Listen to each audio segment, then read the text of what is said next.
Hotels are meant to be places of rest. Temporary homes where you check in, unwind, and forget about the outside world for a night or two. But not all hotel rooms are created equal. Some of them hide things. Behind the walls. Beneath the floor. And sometimes, even right under the bed. Tonight, you're going to hear 3 terrifying hotel experiences. All told from the perspective of people who stayed at the wrong place, at the worst possible time. Story 1, the Denver business trip. My name is Carl, and this happened to me back in 2019, when I was traveling for work. I was in Denver, Colorado for a tech conference. They booked us at a mid-range hotel about 20 minutes from the downtown area, nothing fancy, just a basic business hotel with a decent rating online. I checked in late at night, after a long day of flights and delays. The front desk guy was polite but seemed a little distracted. He gave me a keycard for room 612, top floor. I remember being a little annoyed because the elevator was out of order and I had to take the stairs. 6 flights with a laptop bag and suitcase. When I got to the room, it was cold. Like, unusually cold. I checked the thermostat, and it was set to 72, but it felt much lower. The air smelled a little musty too, like the room hadn't been used in a while. I didn't think much of it. I was tired, dropped my stuff, and went straight to bed. But around 3 a.m., I woke up suddenly. I didn't know why at first. No noise, no dream, nothing specific. I just woke up. The room felt darker than it had when I fell asleep. Like the shadows were heavier. Then I noticed the air. It wasn't just cold anymore. It felt dense. The kind of cold that seeps into your skin. I sat up and looked around. That's when I saw it. In the corner near the closet, there was someone standing there. Or at least, I thought there was. It was a figure. Not moving. Just a tall silhouette, darker than the shadows around it. I froze. My brain was trying to process whether it was real or just my imagination. I reached for my phone and turned on the flashlight. Nothing. No one was there. Just my suitcase in the edge of the closet.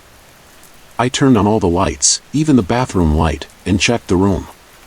Closet, under the bed, everything. Nothing. I told myself it was just a dream or sleep paralysis or something. I didn't sleep the rest of the night.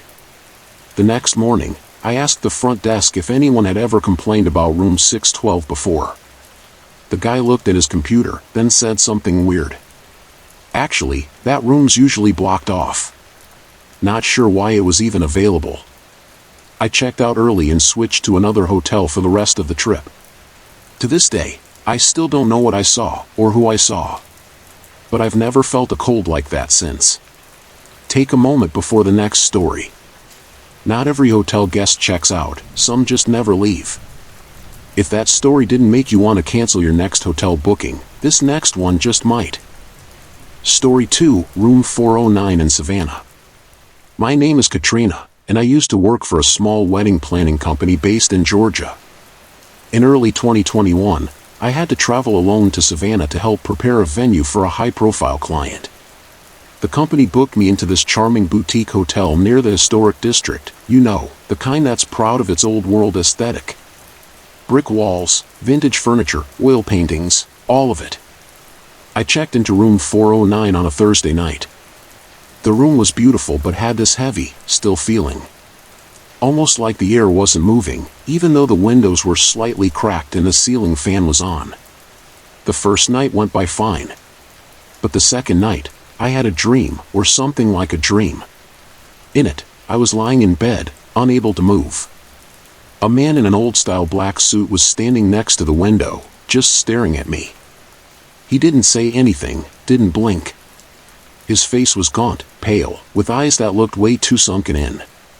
I woke up gasping and drenched in sweat. But I could still smell something, a strange scent, like old tobacco and damp wood. When I looked over to the window, it was wide open. I know I had closed it before bed. Then came the tapping. Every night after that, always around 2 o'clock or 3 a.m., I'd hear soft tapping from somewhere in the room. Sometimes it was the wall. Sometimes the bathroom mirror.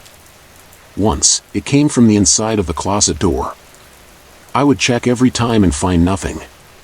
The last night, I woke up again in a panic. My blanket had been pulled halfway off the bed. I sat up fast, and that's when I heard it, a whisper. So quiet I almost didn't catch it. She used to scream too. That's what it said. Clear as day, right behind me. I turned around immediately. Nothing was there. Just the same old wooden headboard and the oil painting above the bed, a painting I swear I hadn't noticed before. It showed a man standing by a window, staring out, wearing a black suit. I left at 4 a.m. Didn't even check out, just tossed my bag in the car and drove home. I later looked up the hotel. Turns out it used to be a private residence in the 1800s, and there are multiple reports of guests seeing the same figure in room 409. Some even call him the Watcher. Not all guests sleep peacefully. Some wake up to find they're not alone in the room. Not all horror happens inside the room. Sometimes, it waits below the lobby, in places no guest is ever meant to see. Story 3, the basement level in Denver. My name is Lance. I'm a traveling technician. I work for a company that services medical equipment across different hospitals. Back in 2019, I had a 2-week job in Denver, Colorado. The company booked me into a large chain hotel downtown, won't say the name, but it's one of the big ones, known for conferences and events. The place had over 30 floors, but what caught my attention was the basement level. There was no button for it in the elevator unless you had a staff key. Still, one night I saw the door to the stairwell was propped open, so I got curious and went down. Bad idea. The basement level was cold, dark, and mostly concrete. You could tell it hadn't been used in years. Lights flickered, and there were these long hallways that just stretched into darkness. I was about to turn back when I heard a dragging sound. At first, I thought it was a maintenance worker. But the sound wasn't footsteps, it was slow and deliberate. Like someone was pulling something heavy across the floor. I froze, and that's when I saw movement at the end of the hall. It was a person, hunched over, crawling, not walking, and they were wearing what looked like a hotel uniform, but it was completely torn and covered in dirt. They didn't say anything. Just kept crawling toward me. I ran. Bolted up the stairs, heart pounding. When I got back to my floor and into my room, I looked out the peephole just to be sure I hadn't been followed. There was no one there. But later that night, I noticed muddy streaks on the hallway carpet, right in front of my door. I told the front desk the next morning, but they just smiled politely and said, "Oh, you must have seen one of our more long-term residents." Then she turned and walked into the office behind the counter, like that was a normal thing to say. I never went back to that hotel. But I later read in an old Reddit thread that the basement used to be part of a morgue during World War II, before the hotel was built over it. I don't know what I saw.